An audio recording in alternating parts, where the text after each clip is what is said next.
कल हमने जो पढ़ लिया था, अब आज हम जो पढ़ेंगे ना वो एटिपिकल है।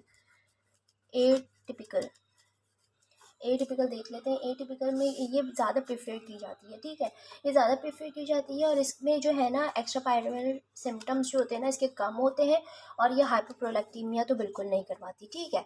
अब जो है ये क्या करवाती है, ये फर्स्ट लाइन ड्रग होती है, first line drug use to treat साइकोसिस को ट्रीट करने के लिए फर्स्ट लाइन ड्रग कहलाती है ये। और इसके जो एक एडवर्स इफेक्ट होता है, इसका एक एडवर्स इफेक्ट होता है वो मेटाबॉलिक डिस्टर्बेंस करवाती है,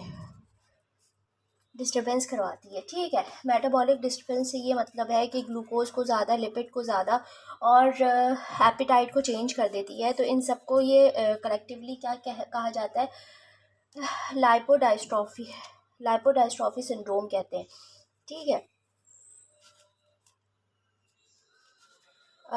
सिंड्रोम कहते हैं, ठीक है। और ये एपेटाइट को चेंज कर देता है तो वेट गेन हो जाता है, ठीक है।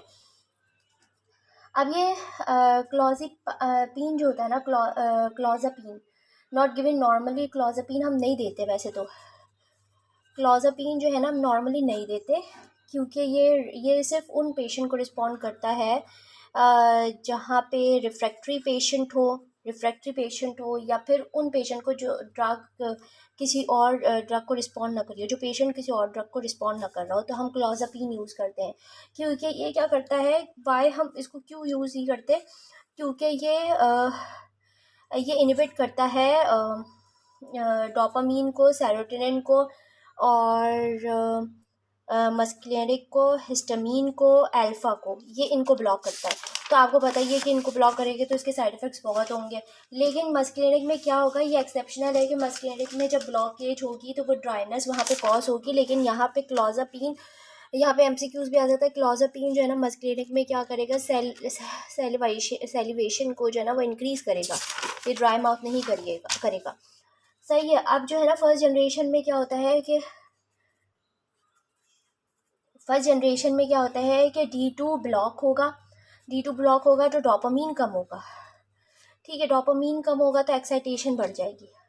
अब क्या होगा कि सेकेंड जनरेशन में क्या करेगा, D2 D4 और D1 को ब्लॉक करता है, ठीक है, और सेरोटोनिन को। और क्लोज़ापीन जो है ना वो अल्फा वगैरह को करता है, ठीक है, काफ़ी सारे रिसेप्टर्स को ब्लॉक करता है। लेकिन यहाँ पे रेस्पेरिडोन जो आ रहा है, रेस्पेरिडोन जो है ना ये भी इनहिबिट करता है 5-HT2 रिसेप्टर्स को, किससे, D2 से ज़्यादा 5-HT2 रिसेप्टर को ब्लॉक करता है ये।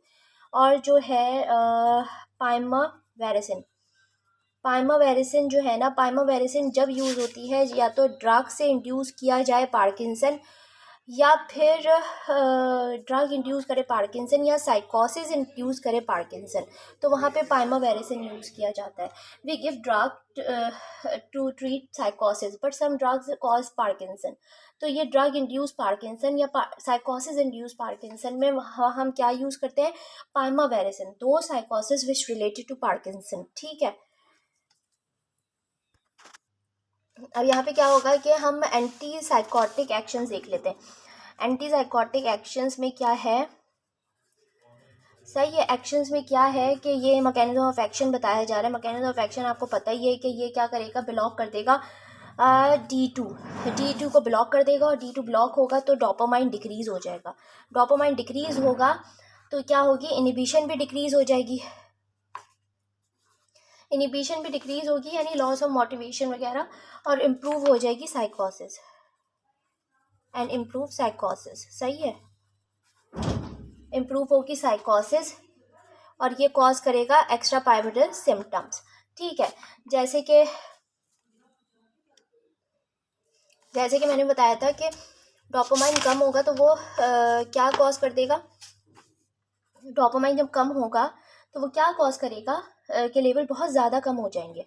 जब डोपामाइन के लेवल बहुत ज़्यादा कम हो जाएंगे तो वो पार्किंसन डिजीज़ करेगा, पार्किंसन में जिटरी ट्रीमर्स वगैरह आ जाते हैं, डिस्टोनिया कर देगा, ठीक है, डिस्टोनिया करेगा, फिर वो क्या करेगा, मैलिग्नेंट न्यूरोपैथिक सिंड्रोम कर देगा और एकथीसिया कर देगा, ठीक है।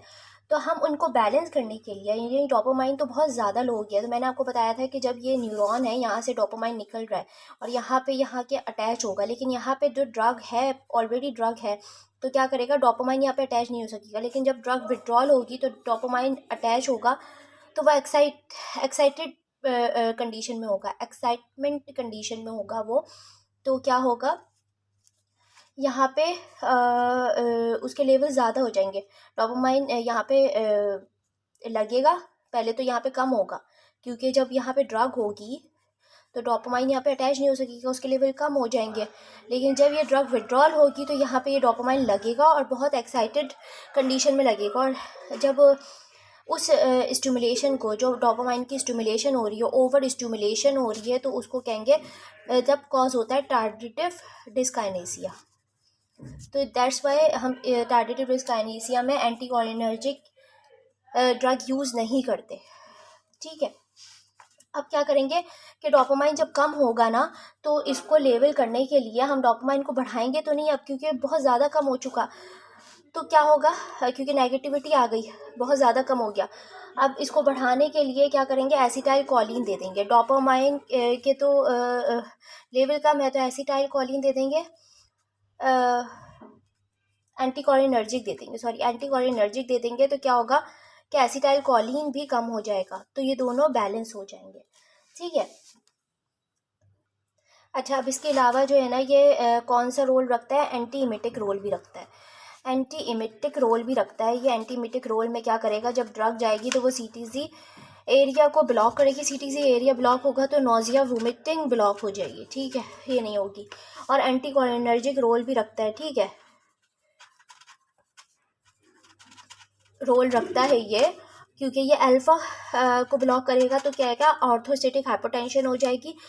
ऑर्थोस्टेटिक हाइपोटेंशन होगी तो ये ब्रैडीकार्डिया के बैरो रिसेप्टर के थ्रू ट्रैकीकार्डिया करवा देगा। ठीक है, ट्रैकीकार्डिया करवा देगा और ये मस्कुलिनिक रिसेप्टर को भी ब्लॉक करेगा। तो इससे क्या होगा कि कोलिनर्जिक इफेक्ट देगा। कोलिनर्जिक इफेक्ट में हमारे पास कॉन्स्टिपेशन, यूरिनरी रिटेंशन और ड्राई माउथ वगैरह आएंगे। लेकिन क्लोज़ापीन में एक्सेप्शनल है कि वो सैलिवेशन को इंक्रीज़ करेगा, ड्राई माउथ नहीं करेगा। यहाँ पे सेक्सुअल डिस्टर्बेंस भी हो जाएगी। सेक्सुअल डिस्टर्बेंस भी करवाता है, यानी लिबाइडो इन मेल। ठीक है, अच्छा, अब मेन थोड़ी चीज़ें बता देती हूँ। ये एक दो चीज़ें MCQs के हवाले से है कि एरिपीप्राजोल जो है ना, वो पार्शियल, ये वैसे तो सेकेंड जनरेशन एंटीसाइकोटिक है, लेकिन ये क्या करेगा, ये पार्शियल एगोनिस्ट है। ठीक है, D2 रिसेप्टर पे पार्शियल एगोनिस्ट के तौर पे ये काम करता है। ठीक है, अगर डोपामाइन ज़्यादा हो रहा है तो ये कम भी कर सकता है, और डोपामाइन कम हो रहा है तो ये थोड़ा ज़्यादा भी कर सकता है। ठीक है, और बेंजोट्रोपिन, जो आपको पता है, ये बेंजोट्रोपिन जो है वो एंटी मस्कुलिनिक है, एंटागोनिस्ट है। लेकिन इसमें जो है एंटागोनिस्ट जो पुटेंट है ना, वो हेलोपेरिडोल पुटेंट एंटागोनिस्ट है। ठीक है, सब में। और क्लोरप्रोमाजीन प्रोजीन ऐसे ही कुछ है। अच्छा, ये जो है ना, ये इंक्रीज़ करेगी एक्स्ट्रा पायरामिडल सिम्टम्स, क्योंकि ये वीक होती है, वीक एंटागोनिस्ट है। ठीक है, और बस, सॉरी, प्रोक्लोरप्रोमाजीन नहीं, ये क्लोरप्रोमाजीन जो है ना, वो एक्स्ट्रा पायरामिडल सिम्टम्स कॉज करेगी। और जो है क्लोरप्रोमाजीन, ये वीक एंटागोनिस्ट है। और जो पोटेंट है वो हेलोपेरिडोल है। ठीक है, थैंक यू।